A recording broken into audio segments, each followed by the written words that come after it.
Right, Blade Motorcycles again. KTM SuperDuke 1290 GT. Now, this is the bike I'm worried about the most. I think I'm going to like this one a lot. Okay, this one's got an Akrapovic on it. 750 quid. That sort of region. It's got keyless. Fairly tall. Okay, here we go, 30-inch inside leg. I can just get my balls down, ready to race.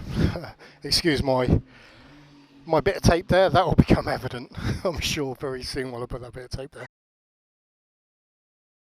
I think I'm going to like this. In fact, I know I'm going to like this. I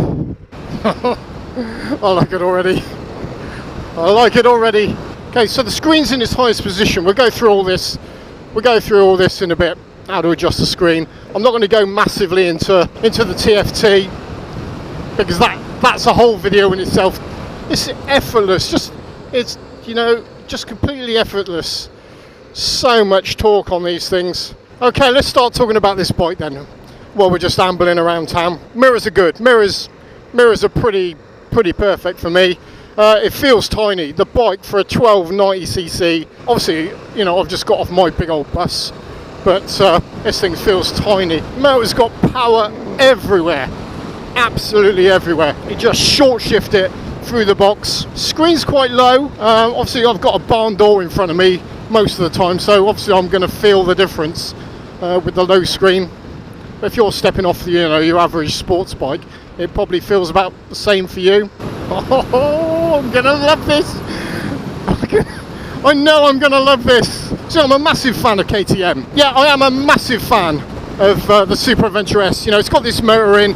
It's sit up, massive grand touring bike. My only reason I haven't jumped onto that KTM bandwagon is because the Super Adventure S is chain drive.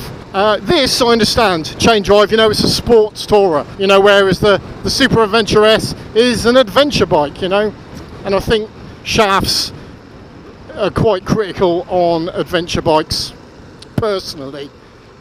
That's just my opinion, and this, I'd probably have this, but it's nearly £17,000. It's a great bike. I can feel it and I can't wait to sort of get going on it. I'm struggling through this traffic at the moment. Everyone's just sort of getting in the way. Right, so I'm going to go down the motorway here and we'll see how we get going. I'm in top. Right, legal motorway speed, 4,000 RPM. It's a bit gusty today, and I can feel the wind hitting my helmet. I can feel it in my arms, but it's not uncomfortable. The seat's firm. It's sort of a well done steak sort of firmness, but it's not uncomfortable at all. I do miss the barn door that I have in front of me in my GS. If you're tall, I'm only 5'8", and I'm slumped in. If I sit down here, I'm behind the screen. If I sit normal, I do have it in my head, and I can feel that I'm getting a bit of buffer in. So if you're quite a bit taller, you're going to be up in the air. But there we go. That's motorway for you. Cruise control. It's a little rocker switch. You rock it to the left, which turns it on.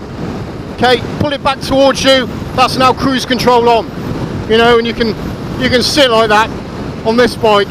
You can sit like that forever. Okay, to turn it off, just obviously you can roll the throttle fully off, which turns it off. There you go. Pull in the brakes, pull in the clutch. Anything like that will disengage cruise control, and then obviously rock it to the left again to turn it off. Mind you, going on about the screen, it probably doesn't help that I've got a massive peak on the top of my on my helmet, so I'm probably getting a bit of drag off that. Okay, at the moment, so I'm riding along. I'm in the dampen's in sport, the ride's in sport, the traction control is on, ABS is on.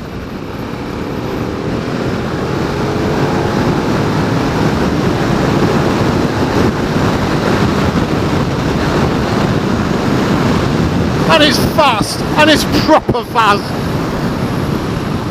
Proper fast. It's a proper proper mile muncher. You can blow along at a ton all day long on this thing, and you won't even know it. There's just too much traffic on the road. Try and have a road test, people. So fully electronic suspension, traction control, lean angle, ABS, you know, it's got all the toys thrown at this. Heated grips are standard, quick shifter is standard, you know, it's all on the bike.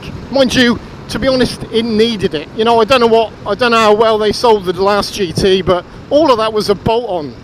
You know, this is one thing that sort of upsets me about KTM. You know, it's like the SuperDuke R. I would argue to the ends of the world. You know, if I was in the showroom buying a SuperDuke R, everything needs to be turned on, otherwise I ain't buying the bike. You know, I would do that. You know, I think it's scandalous, personally, that KTM expects you to pay 350 quid to turn on a quick shifter. You know, it's on the bike, they just plug in a computer, put in a code, and that's it, it's on.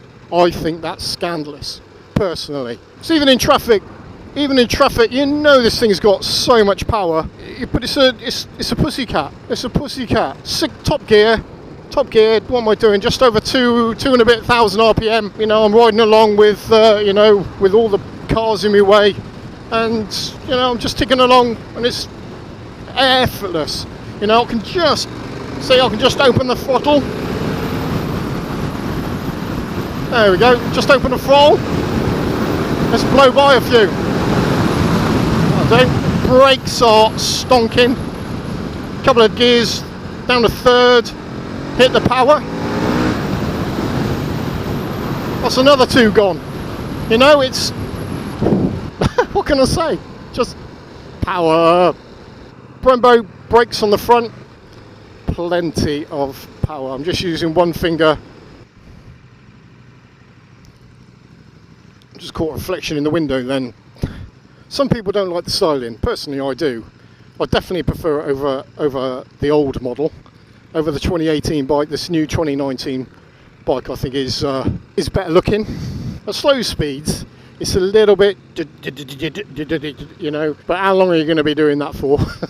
You ain't going to be doing it for long, are you? So again, you can set the suspension, you know, so because it's auto suspension, you can set it all up. So if you got you know, if you're carrying your luggage, or if you've got a pillion on the back, just by a push of a button, you know, you can.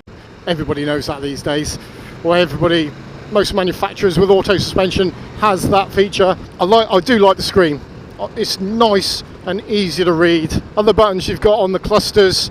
On the right hand cluster, you've got hazard lights, obviously engine start and stop. And the grey button there is the engine or the bike on and off, because you've got keyless.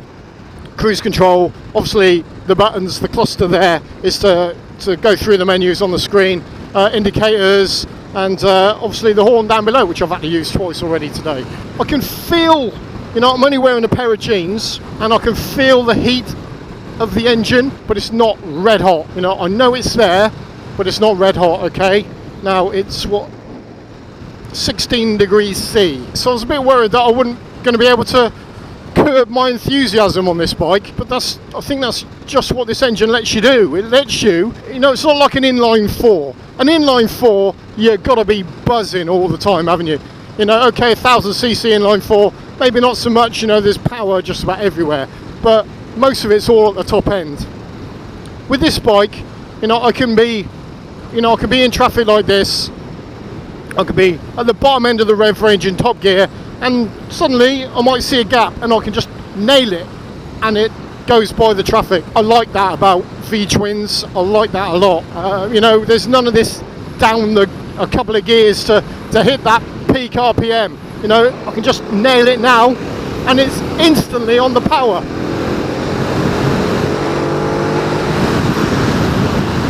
You know, now I'm scrubbing off a shitload of speed in what, 100 meters. I like that a lot, and that's what I like about this KTM engine. You know, I'm a massive fan of the SuperDuke R. I would have a SuperDuke R in the garage. The reason why I can't get rid of my GS is because her indoors loves being on the back of it. You know, the GS just does everything, you know, even 2 up. Okay, the other half she could jump on the back of this, but she would be nowhere near as comfortable as she is on my GS. But if you're a guy that just, you know, goes out on your own, this bike is absolutely perfect. You know, this is the problem I've got. This is the dilemma that I've got. You know, I can't get rid of my GS because it suits me every day, doing just about everything at real world speeds, and with her on board, and with all the luggage and everything else. It's absolutely perfect, right? Except it doesn't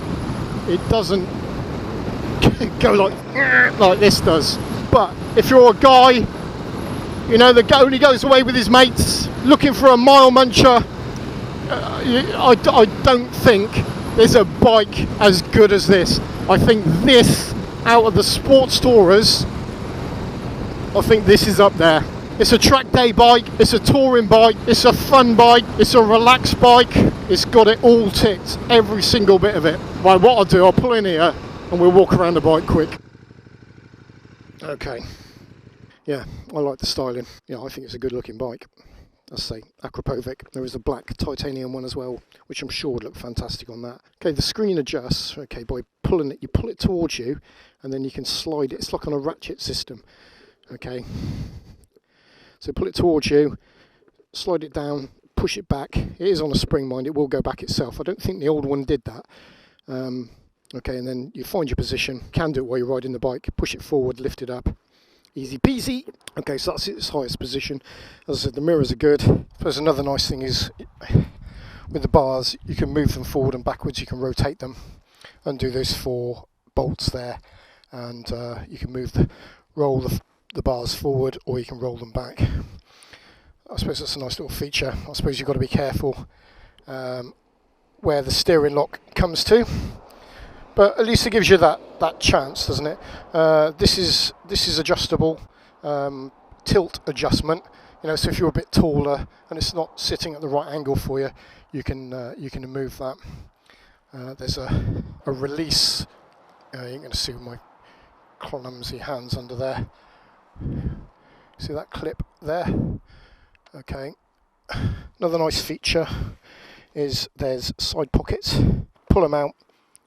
Lift them up like that. It's a mobile phone case in this side, nice and padded, got all padding in. Okay, USB adapter in there, or USB socket, so you can drop your phone in there, close it up. Not lockable, unfortunately. So you've got another one on this side, which again is a nice thing. No USB in that one, unfortunately. Also, you've got a 12-volt socket here. Okay. Normal cigarette lighter size socket, not a dim plug. I believe that's a cigarette lighter socket.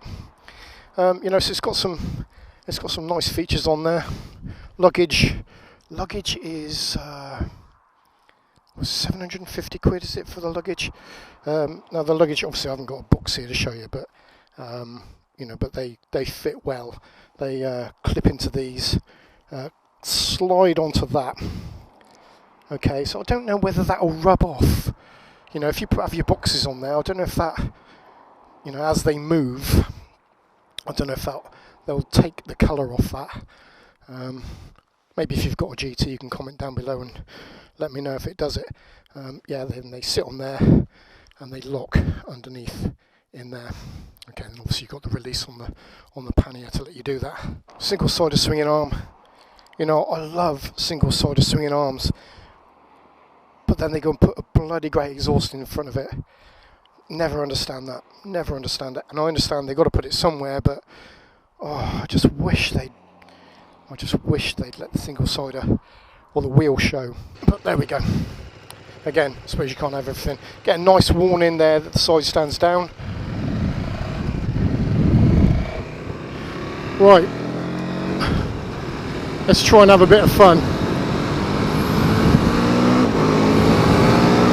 I love how the rev counter changes colour as you rev it. You know, it's blue, low down, and as you get near to the red line, it changes to red.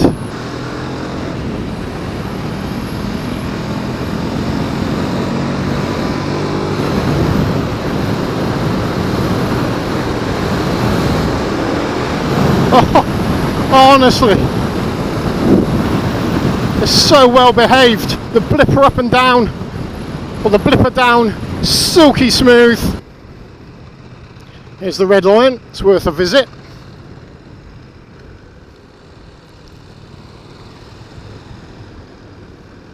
It's a 30-mile-an-hour limit here, so I'm behaving myself.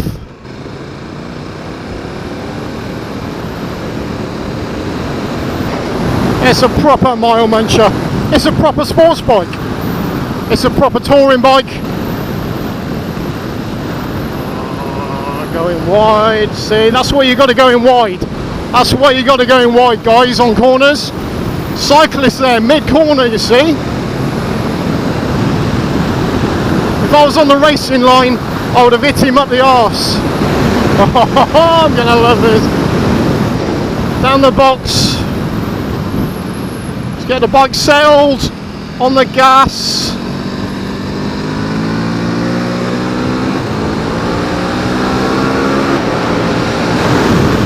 Woo! It's proper fast.